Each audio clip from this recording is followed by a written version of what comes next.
Hi everyone, it's Tracy Mode. I'm popping on here real quick to do a little demo on putting down a watercolor wash and what that looks like with some different brushes that I've picked out. First off, I've got a little splatter going here because I want to see how well these brushes release the paint when I have them in my brush. So that's really important. Some brushes I've had in the past have really hard time releasing that paint back out of the brush. So you want a paintbrush that does that. And I just thought I'd do a little test here, little splatter test to see how easily I can get that paint to splatter out back onto the paper. This is a Blick Scholastic Wonder White, and as you can see, I was able to splatter it. It wasn't super easy. It didn't just come out really well unless I put a lot of effort into tapping it. And this is a number 10 Splatter Utrecht brush. It's a synthetic, and I do like this brush actually. That performs really well for me just in general. This is an Escoda number 10 Prado. It's Alvaro Castanet's signature collection. And again, I'm going to load this up with just all this excess paint and see how well that splatters. And this one, I don't have to tap as hard, so it comes out of this brush easier. This is a synthetic also. And I also have this really awesome Escoda Versatil, and it's a number 10 rigger, and it's a really soft brush with long bristles. And I know already that this holds a ton of paint and water, and it releases it really super easily. You can see just how easy that is to splatter, and I don't have to put much effort into that to get the paint to come back out of that brush. So I'm going to put my little splatter paper aside and grab another sheet, and I'm just using the back of old practice paintings and dropping them on the floor while I'm videotaping. So again, I've got my Utrecht number 10 Splatter. And with a wash, one of the things to keep in mind is gravity is going to help you to pull that paint down the paper. So tipping your paper up 45-degree angle or so is really going to help you. And also, when you're laying the paint down onto the paper, if you're up on the tip, you're not going to get much surface area of the brush. So I usually have it at an angle, you know, where I'm able to get the belly of the brush helping me out to get that paint on the paper, and that helps eliminate the brush strokes as well. And also, if the brush is really stiff, it's going to be a little bit of a detriment as well. So a softer brush is going to help that process. So the first thing I'm wanting to do is grab a really good juicy mixture, and I'm wanting to use beautiful color because it's fun. So I've got my puddle here, and I'm going to start with a good full brush load, and again at an angle. I'm not coming up on the tip, I'm coming down more on the side.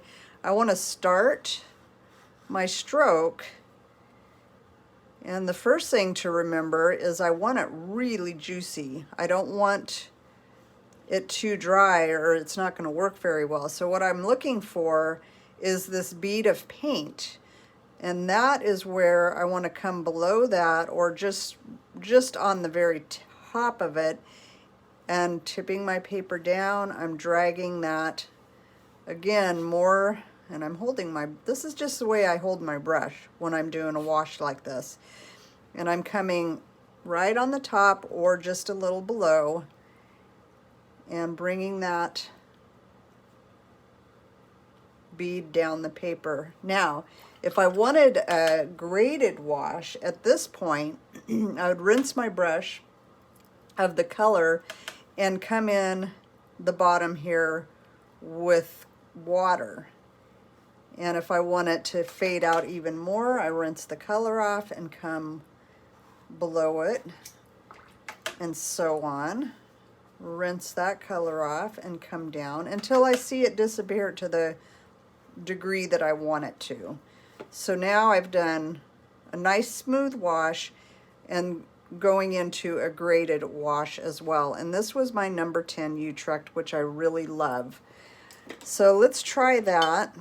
Same idea with my Escoda. And this is the Escoda Prado. It's a long handle brush, which is nice because I can hold it further down the handle comfortably, and that helps keep me loose. So I'm going to start again here at the top, and more on the side of the brush than on the tip, and start off by forming that bead to begin with. And then I can come down the paper, and this brush is really nice as well.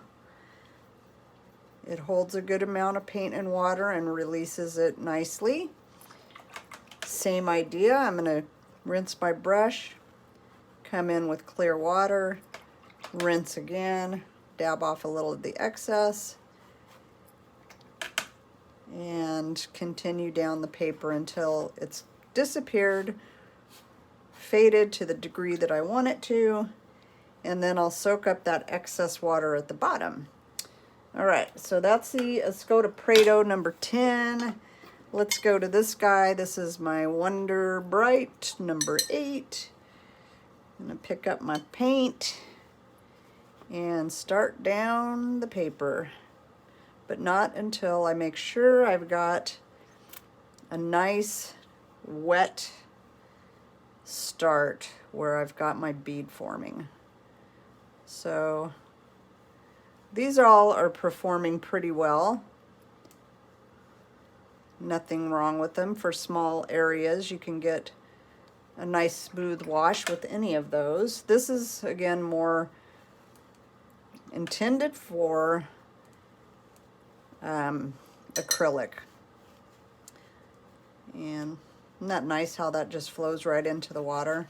Just remember that too. Wherever the water is, that's where your paint is going to go.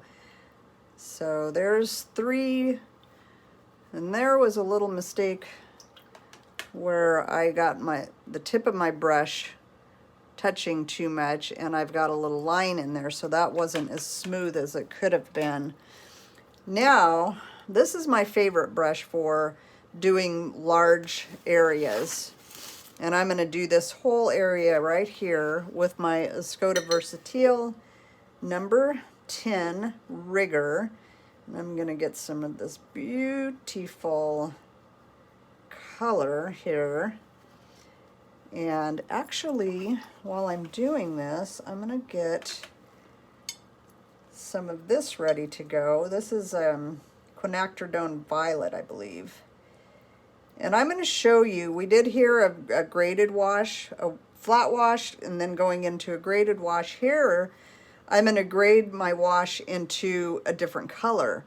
So let's start off with our green mixture. And because this is on the opposite side of the color wheel, they're going to neutralize each other. So let's just see what happens here. We're going to start off with that green, again tipping the paper, and you can see how soft this brush is, and I'm able to come down that paper without going back into my paint puddle.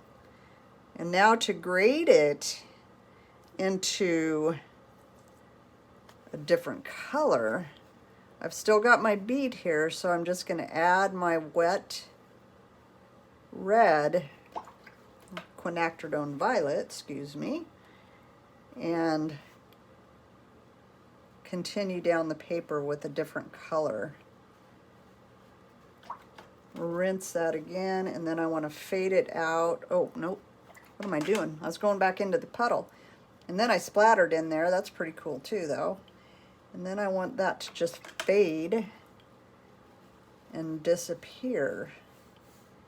And so there you have one color into the other, and you can see in the center here, besides the splatters, that it neutralized, each color neutralized the other. So it's more of a toned down, muted, grayed down color. So that's a pretty cool thing to know and to practice. So there's a few different ways to put a wash down, put a graded wash down, and put two colors together with some different brushes.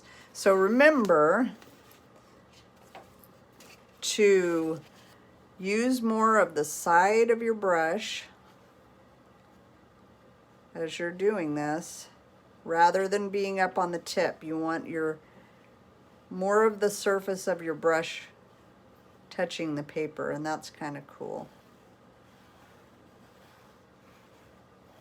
And just right over the top, and because those splatters were there before, they've already soaked into the paper, and I'm glazing right over the top, and they're still staying there. So anyway, hope that helps. Just a real quick demo on a very basic technique that you really need to know and get a handle on. So every brush stroke is basically a wash, and a bigger wash is really important to learn, and to learn it well. So hope that helps you guys. We'll see you in the next video. Thanks for watching.